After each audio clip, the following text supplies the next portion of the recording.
You might see a Melbourne premiership. Mom, what about that? What about that? After 57 years of pain, it's coming home.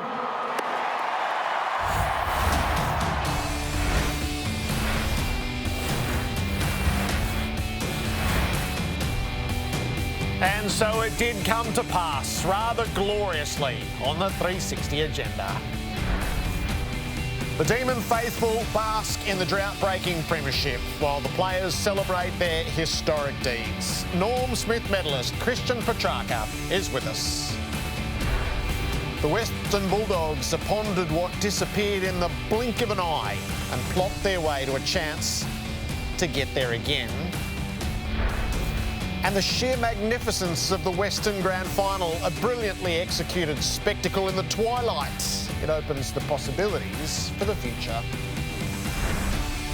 I'm Jared Wetner, here's Jason Dunstall. This Monday night, Sits Footy from all angles. Jace, hello. Good evening, Jared. Can I just say that the game's in good shape? What a wild Grand Final. Could that have been a better weekend, do you think? I don't think it could have. I couldn't wait to sit down yesterday to watch it and to try to comprehend it and understand it. And well, we saw did it happen so quickly? Two huge shifts of momentum, which it beggars belief. But you know what the great thing about it is? That's what the 666 rule was brought in for. So instead of that happening, if that rule wasn't there, they would have just thrown numbers behind the ball. It would never have happened. Yep. We saw a couple of fascinating runs of momentum from both teams where we thought, oh, the other team's in real trouble. Yeah. I was fascinated by the grand final. I think it was brilliant. I thought we had a great weekend. I think tick, tick, tick all round. Yeah, I freeze-framed the replay with 1 minute to go in the third quarter, and it's 1 goal to difference, and the ball's on centre wing, and you're going, OK, we're set for a thriller here. Yeah, that's where you'd love to have dropped someone behind play just to shore it up. A lot can happen in 60 seconds. OK, so the full grand final experience, it won't be complete without the next 2 hours here on Fox Footy. Christian Petracca is going to join us from the Players' Celebrations over in Perth. We'll check in with an old mate, Robbo, who we haven't seen since the middle of July. We'll see how he's doing. And then Simon Goodwin, in the great tradition of On the Couch on this night, the Premiership coach, will be with them. And just for Gary Lyon's voice alone, must. I heard him come in tonight. Heard him come in. It's a must. Gary will tell you he hasn't celebrated like a winner. I think he has. OK, a Monday hero for Latrobe Financial. For me, it was Christian Salem, for the very fact that that first quarter, the first 15 minutes I found fascinating. Everyone was fumbling. There were turnovers everywhere.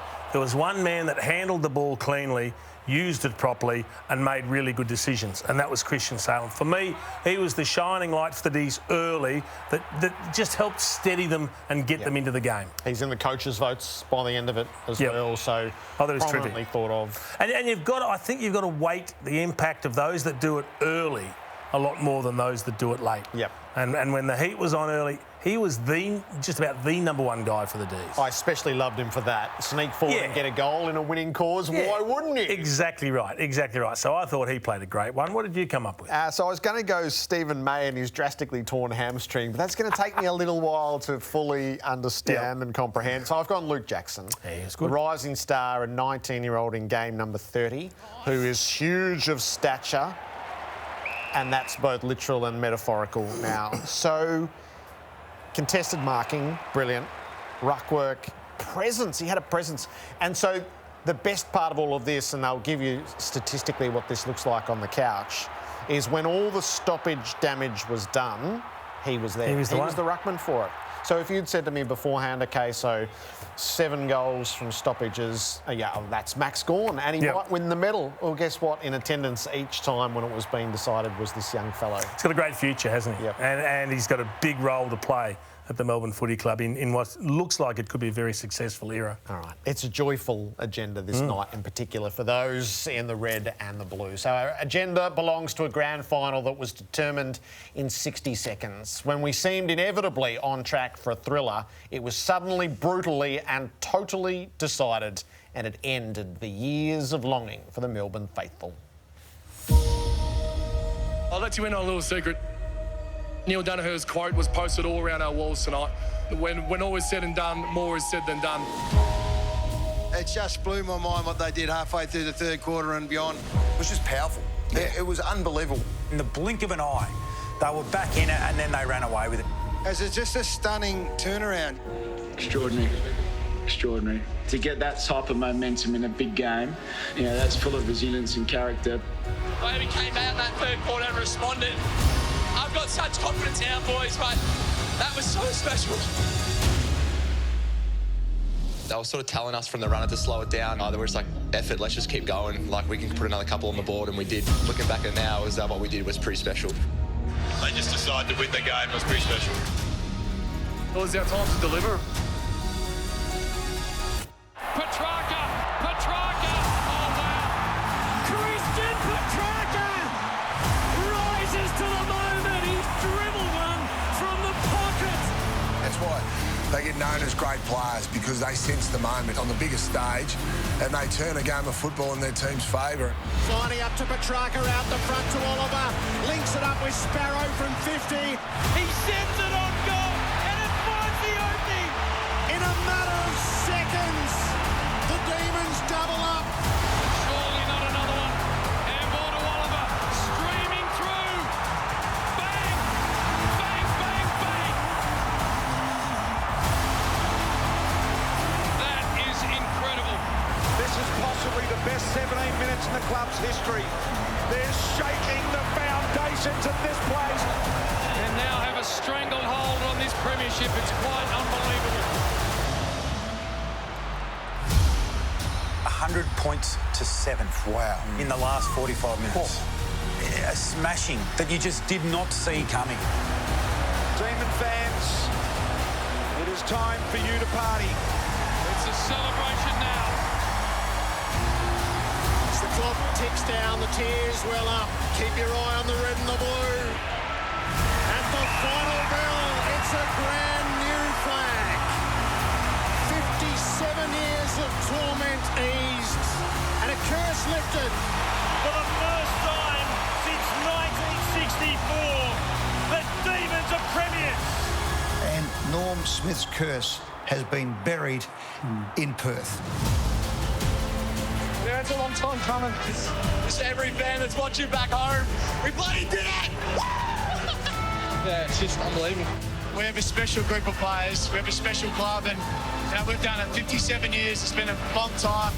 We were the laughing stock of the competition, and now we just won a premiership first time in God knows how long. I never thought we'd be here, to be honest. We were a rabble, and we finally turned it around and got a club we can be proud of. I'm so proud of this club and everyone that's been involved on this journey. Many people never thought this day would come. It has. I feel fulfilled because 57 years ago was the last time I won a flag, and here we are today, and that's just so special for our club. For the Melbourne Football Club, we're back in the centre of the AFL universe.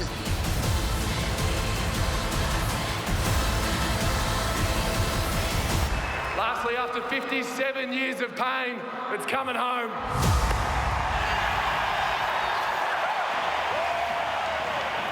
Every flag is special, but some are more special than others. So through a few of the triggers there, the first is the drought-breaking aspect to it. Yep. And there's nothing quite so special as that. We've lived through it. We've been so blessed to live through it over the past couple of decades. The Swans did it, the Cats did it, the Bulldogs did it, the Tigers did it, and now it is the Demons' turn. It felt like destiny. It did, and I hope the players understand how important it is and the fact that they now have a special place in the history of the club. Yep. As being the ones that did bring that success back to the club. Such a club that had been so successful in the first 60-odd years of the 20th century, to then have such a drought, to be able to bring it back. And now we're looking at a squad that's in their prime, age-wise. There's no reason to think they can't add to this. So for all those long-suffering Demon supporters, it's been a terribly long wait. But maybe, just maybe, it's going to be a worthwhile one. The connection of the game to the people, which was just so tangible yesterday. Every corner you walked around, there was somebody in red and blue. There was the meanderings around the MCG because there was just nowhere else to go. And posing with the statue of Norm Smith or with Jim Steins, there was a fellow evidently handing out pennies from the years of the previous premierships that had been won. just to hear the passion and the tears that people were prepared to express, and for grandparents who didn't quite make it to this point, and for future generations who have been enlisted into the Melbourne way and done it hard and probably resented their parents for choosing that for them, and then it all ties together on one Saturday night. I think we forget at times, Jared, just what this game and what the beloved football club means to the supporters. It's such an integral part of their life for those that choose to embrace the game the way they do. Not everyone loves the game, and that's all well and good. You know, you can pick and choose what you like and what pursuits you like, but there are so many people that this is just ingrained into their very essence. And I think at times we forget that. And it's scenes like this, and you're talking about all those things that are happening back here around the suburbs. I went for a walk on the weekend, and I walked past an apartment, and it only had a tiny balcony. There were 19 Melbourne flags and a Melbourne tie hanging off it. And that's just one of a dozen that you would see like that. I mean, people just have been dying to express their passion for their club. And, I mean, there were plenty of Bulldogs colours floating around as well. You know, and they've had a great year. Unfortunately, it wasn't for them. But, gee, the people that are part of the Melbourne Football Club are going to savour this more than anything for a long, long time. The onslaught, so grand final law has never known an onslaught like this from the middle stages of the third term. So there's a very distinct 45 minutes on high rotation for Melbourne fans. 16 out of the last 17 goals, 100 points to 7. It was mind-boggling. I find these acts of momentum, periods of momentum where you get on a roll, fascinating, because if you could predict them or if you could control them, they wouldn't happen. So if one team's a lot better than the other, you can understand it. But we had two teams at different stages that dominated. I mean, the second term from the Bulldogs and into the first half of the third term was equally impressive, 8 of 9 goals. It's just that from that point on, Melbourne went mad. And I'd love to work out exactly how it changes. It's just a couple of little things, and for me, and I know we're going to talk more about Bayley Fritsch shortly, but he was able to kick those 2 quick goals after they conceded 8 of 9. Yep. Kicked 2 in a minute, and I think that was just enough to get the rest of the Melbourne players to go, oh my goodness, we're back in it. Yeah. And it was like what could have been a big choke was taken away from them. They were able to relax and then play some good footy. But no one saw what was going to happen from that point. To kick 16 of 17, and the poor old Dogs who looked impregnable were helpless. There was something spiritual about it. So the footy scientists will delve deep, and you'll see a lot of that over the summer. There was a spiritual aspect to it. To break a curse like that needed something biblical, and we got something. Well, you said it was meant to be, and I don't think anyone's going to deny the D's fans and the Melbourne Football Club and the way that it all unfolded. It's the perfect story. We love a fairy tale, don't we? Christian Petracca is going to join us shortly. How good was he? It was one of the great Norm Smith wins, wasn't it? Yep. He absolutely takes his place alongside Dusty's best with that performance. Yeah, Briefly 40, it's absolutely wrong that was recast and he was doctor possession. Yeah, I think Simon Black put a call into Champion Data just to make sure they took that one back, so he still shares the record. And he was a superstar of the game, Simon Black too. But this was just a supreme performance. It's funny, we were doing it on radio, and the more we spoke about who the good players were, and then you see Bayley Fritsch starting to go, well, you don't see 6 kicked in the grand final too often. But we said there's actually daylight between the Norm Smith medalist and the rest of the players on the ground. As good as Oliver was, and Fritsch and Salem and half a dozen others, this guy just, he stood on a pedestal all on his own. And it was just, I was thrilled to sit there and just watch it and marvel. And he's such a lovely I love his demeanour. Yep. I love his attitude. He's a happy young fella that just loves his footy, and I was thrilled for him. Absolutely thrilled for him. Out the front of stoppages, channeling Chris Judd from his heyday, the way that he was doing it at the time. So Bayley Fritsch, the goal kicker. So not since Darren Jarman had we seen 6 in a grand final. You kicked 7 in a GF once, 59 for the season and carrying the 31. That's crept up on me, Jared. 59 goals for the year. That's a huge tally in today's game from a guy that's not their key forward. He's not a small forward, he's a mid-size. But he's done an outstanding job. And as I said, it was those 2 goals halfway through the third term that kick-started the D's. And then they were able to relax, and he was the beneficiary of a little bit of that play. So that's the kick. That was that first one. So that was that broken play just forward of the wing. James Harms picks up the fumble, and he goes for that fat side kick, which was perfect. And it's a kick that very few players or teams go for, Jared, because it leaves you exposed if it doesn't come off. It was the perfect kick. And then a minute later, he gets another, and they're off and running. Yeah. The number 31 was going to play a big role. If it was a matter of destiny, there was a place for Ronald Dale's jumper, and it was worn with great distinction. The legacy pieces which were on offer, it's clearly there for Max Gawn. Yep. So he has become the personification of trying to break the drought. I think he might have led them in their post-game celebrations as well. I don't know whether he's taken his boots off just yet. What an enormous figure in the game Max Gawn is right now, and how he set his life after football up. Well, I think he epitomises the spirit of the club and the very essence of the culture that they've now created. And when you look at the passion and the love that his coach and his teammates and the fans and everyone involved has for him, you understand the journey that he's been on, where he's come from. I mean, what's the best way to put it? He was a touch loose. Yep. The way he handled himself, Jared, and the way he approached life and football and a host of other things. But somewhere along the line, he got the message and he decided to make some changes, and the impact of those changes is extraordinary on all those around him. Don't conform. No. It's a really interesting mantra. Do it your own way. Do it your own way. Why not? You don't have to do things the way everyone else has done them before, because the game's ever evolving as well. So why shouldn't the fashion in which we achieve things and the spirit with which we attack the game change? Yep. Committed to his professionalism, so not loose in that way at all, but determined to do it his own way and craft his own legacy. He's done that. And then there's the coach, Simon Goodwin, who did speak beautifully last week after being named as the Coach of the Year about almost losing himself to the game at the end of 2019, striving so desperately for it, and then it was so far out of reach. He recognised that in himself. He sought those who could offer him guidance. He's found a connection and a love with his players, which was visible, and it's a tremendous triumph in his 5th season. Jared, how many times do we need to see these examples of a coach under the pump where a little bit of persistence, a bit of perseverance, a bit of club solidarity yields results? With Bomber Thompson, with Damien Hardwick, there's a host of them.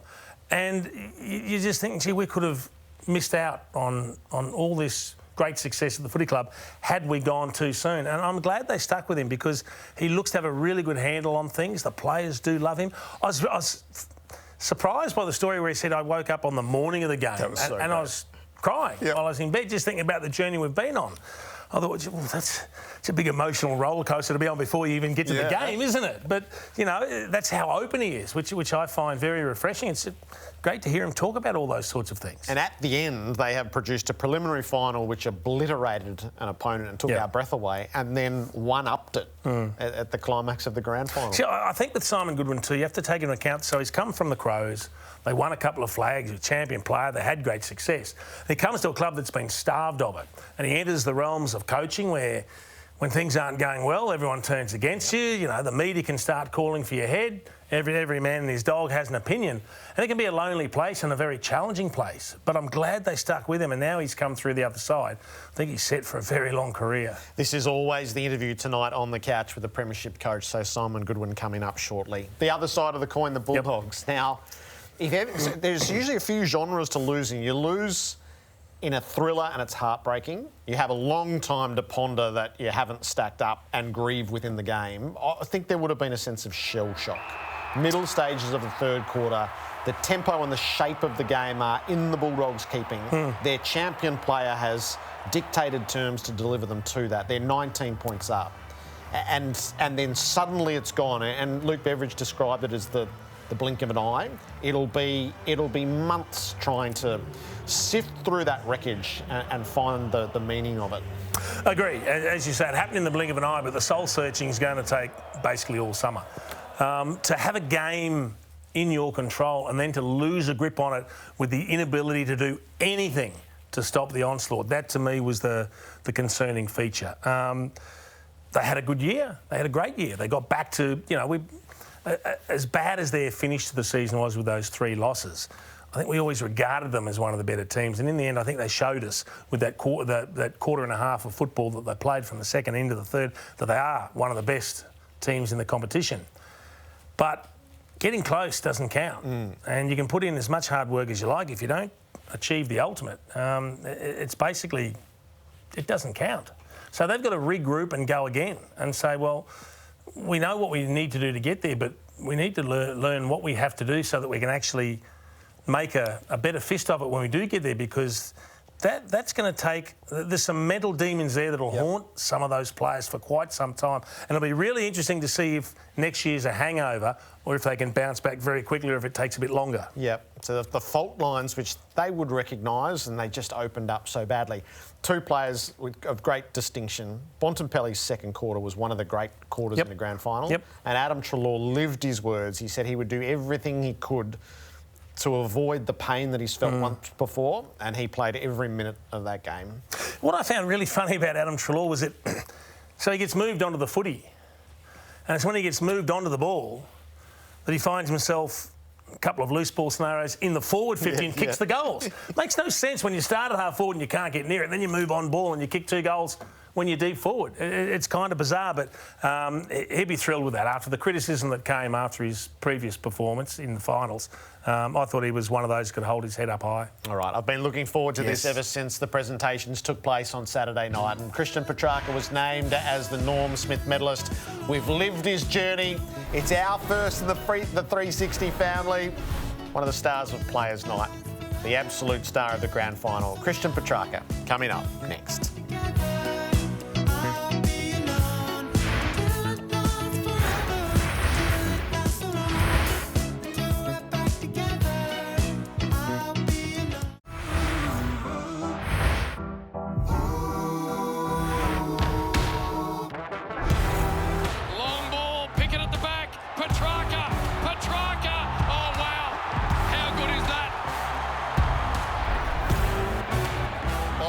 Taken by Petracca.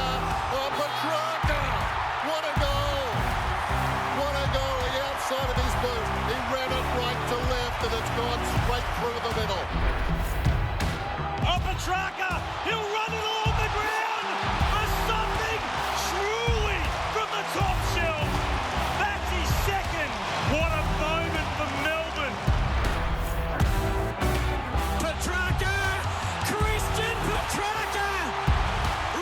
To the moment, the man built to be a star on grand final day, had the subtlety to get the shape of the kick right. What a game of football.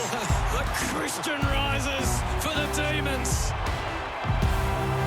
Previously, Brad Sewell was a runner-up in a Norm Smith for us in 2012. Jordan Lewis was a runner-up for us in 2014. Jack Riewoldt polled votes in 2019. But for the first time, the 360 family has a Norm Smith medalist. He has brought great honour to us. Christian Petracca, congratulations and welcome. Thank you, guys. Ever since I've joined 360, the awards keep coming, so I probably have to keep signing on. So. You keep believing it, Christian, because Robbo does, I can promise you that. Yeah, we miss him. So. Now, I'm trying to pick the background. Where is it that we find you? I'm at a pub in Perth, so I won't give the location just in case media know to go, but enjoying a beer. Yeah, I think we deserve this one, yeah. Now, Christian, you look to be in exceptional shape, mate. How is that possible? I've had to do a fair bit of media today, so today's a day that I've sort of... yesterday we had a bit of a day thing, so we started at 11 and finished around 11 o'clock, so I was in bed quite early and 6 a.m. wake up today to do a bit of media, so 2-hour time difference from Melbourne to Perth kills you a little bit. He's done well, Jerry. Yes, from this side of the country, Christian, it looks like your captain is leading in every which way. Is Max Gawn showing the way? Yeah, He's been best on so far, probably followed by Goody. No, it's been... I mean, the last 36 hours, 48 hours has been something that I knew what winning a grand final would feel like, but it's times 20. I was saying to Goody before, I was like, I don't know why we didn't win earlier. Like, this is this is one of the best feelings I've ever felt. It's an absolutely amazing feeling. Sorry, I'm in the office. No, you're good. it's an amazing feeling and something that we're truly proud of. So the raucous celebrations, has there been a quiet, a private moment that you know that you've experienced and that you'll cherish and reflect upon yet? Sorry, Jared, can you repeat that? Sorry, mate. Has there been sort of a quiet moment that you've all had together, either in the rooms afterwards, something that you already know that you'll cherish as the years go by? I think if you speak to anyone who won a grand final, the feeling of when you go back on the ground and there's no one there and you've got the whole stadium to yourself is one of the most memorable things that I'll ever have in my life. Having all the staff, the players who didn't play, the players who played, just everyone that have been on this journey with us for like the last 5 weeks, but also the last, 10 years is something that was unbelievable. Singing all the songs we could. I think we belted out the song 30 times, Sweet Caroline 10 times, Horses Dale Braithwaite 10 times. So anything that we knew the lyrics to, we sung. But that was unbelievable. I think Optus Stadium was an unbelievable spectacle. The crowd was crazy. The atmosphere was awesome, and but to be back there when there was no crowd, absolute silence, and have the ground to yourself, where we created history is really special. So, Christian, take us through the night post-game. So you said you got an opportunity to get back out on the ground when everyone's gone. I mean, it's late. It would be impossible to get to sleep anyway. So what unfolded that evening before you had the celebrations the following day? Well, the first part after when we went back into the rooms was all the family came back and a few friends, and that was good. And I got to FaceTime my girlfriend and my parents and my brothers back home and a few friends who are massive Melbourne supporters, and that was really special for me. They've been on this journey with me for a long time, and it's really bittersweet for them. They got to see me win a grand final and not be here, so I know that they're really proud, but at the same time disappointed that they can't be here. But after that, obviously, we went into onto the ground for about an hour. Then the change rooms for an hour, then probably the bus ride for 45 minutes, and then we went to just a pub or a bar in the city, and we had the whole top level, and it was just crazy. It was absolutely crazy. It's probably the first time I've ever felt like a little bit of a rock star, to be honest. the amount of people that you come up to you, and WA is like a country town. It's they love their footy here, and it's awesome. The game itself, Christian. So, coming to three-quarter time, it felt like it was poised for a thriller, and then a minute blows it all apart. Have you watched it back? Have you made sense of just how sudden and abrupt you were able to apply the finisher?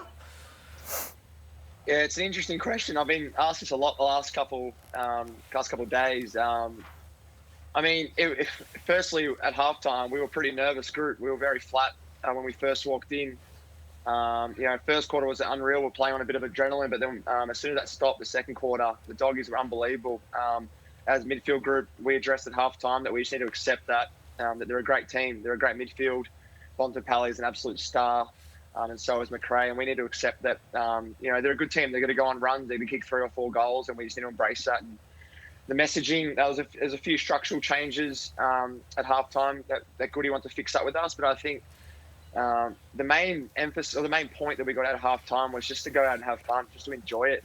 We looked really nervous in the second quarter.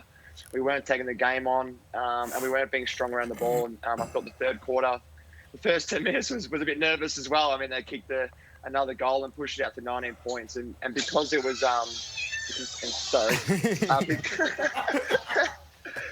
because it was, You're right. Because it was a low-scoring game, 19 points was a big margin at the time. And then Harmsy got a great clearance, got a great goal to Fritter, and then from there we just went bang. And Choco Williams gave me some great advice on the bench. She said, "You do all this mindfulness stuff. How about you reset, focus on playing the next 10 minutes?" So. And then from there, Clayton and Viney and Jackson and myself in that midfield, I think we just took control in that last 10 minutes.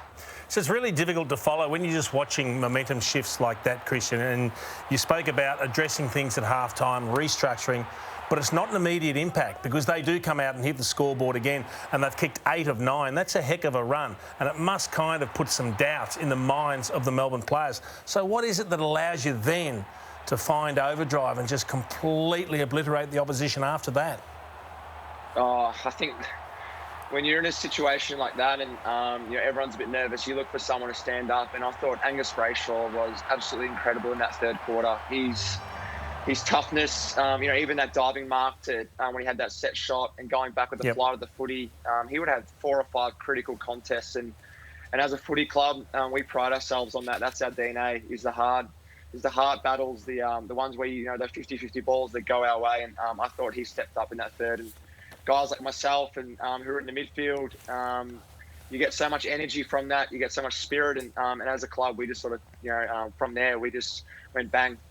So to kick 16-17, I think it was, which is just a ridiculous number. At what point of the game did you think you were home? When could you just relax and really enjoy it, Christian?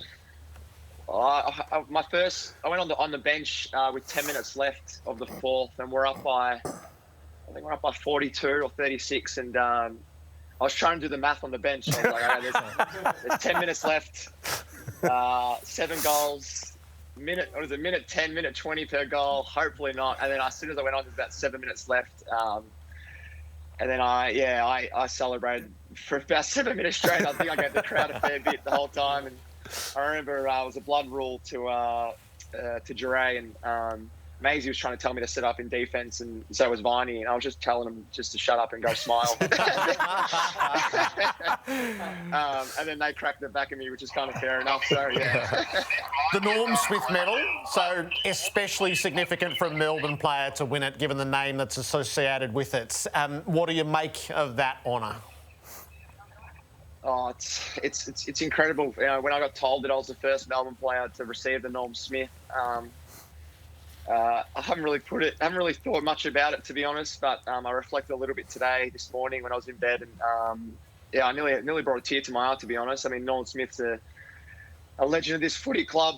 He's got an award named after him, and to hear my name called up on stage was just, it was pretty special. I grew up a Collingwood supporter, and I idolised Pendlebury growing up, and to see him win that Norm Smith in 2010, and to do that, it's just incredible. I can't put into words, to be honest. It's a really special feeling, and to be a part of history now for Melbourne Footy Club, the first team in 57 years to bring back the cup to the red and blue is something that I'll hold with me for the rest of my life. You will indeed. Hey, last one. Do you want your 40th disposal back? I don't know what the big deal was. Apparently, I've still got I got number 1 anyway, so... Yeah, but you're only sharing the record. You don't own it on your own. I'll happily share with Simon Black. He's an absolute star, so... Hey, Christian, thanks for sharing the year with us. God bless Live TV. That was brilliant. Enjoy what's to come. Sorry about all that. No, we'll look forward to seeing you back in Melbourne at some point. Well done. Yeah.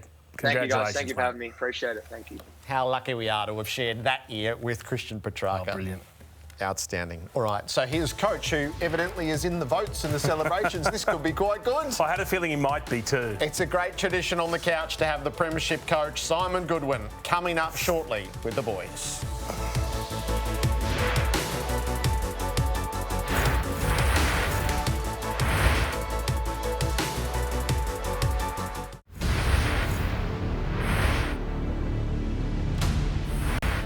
Monday Encore, brought to you by Matronics. You can't help but put yourself in the players' minds, whether this day is going to be the best day of your life or it's going to be one that you look back on with a lot of what-if memories. Everything you've done since you were a kid has led you to this moment.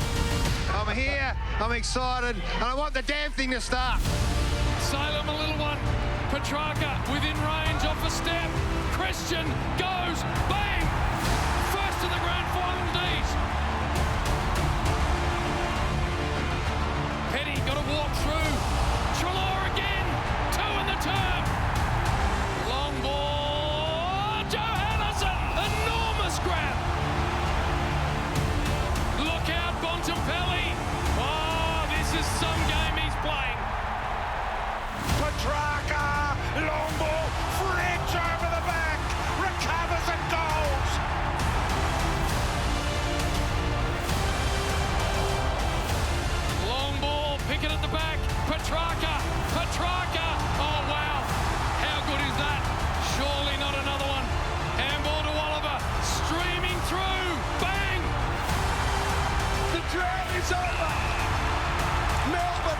chance for 2021.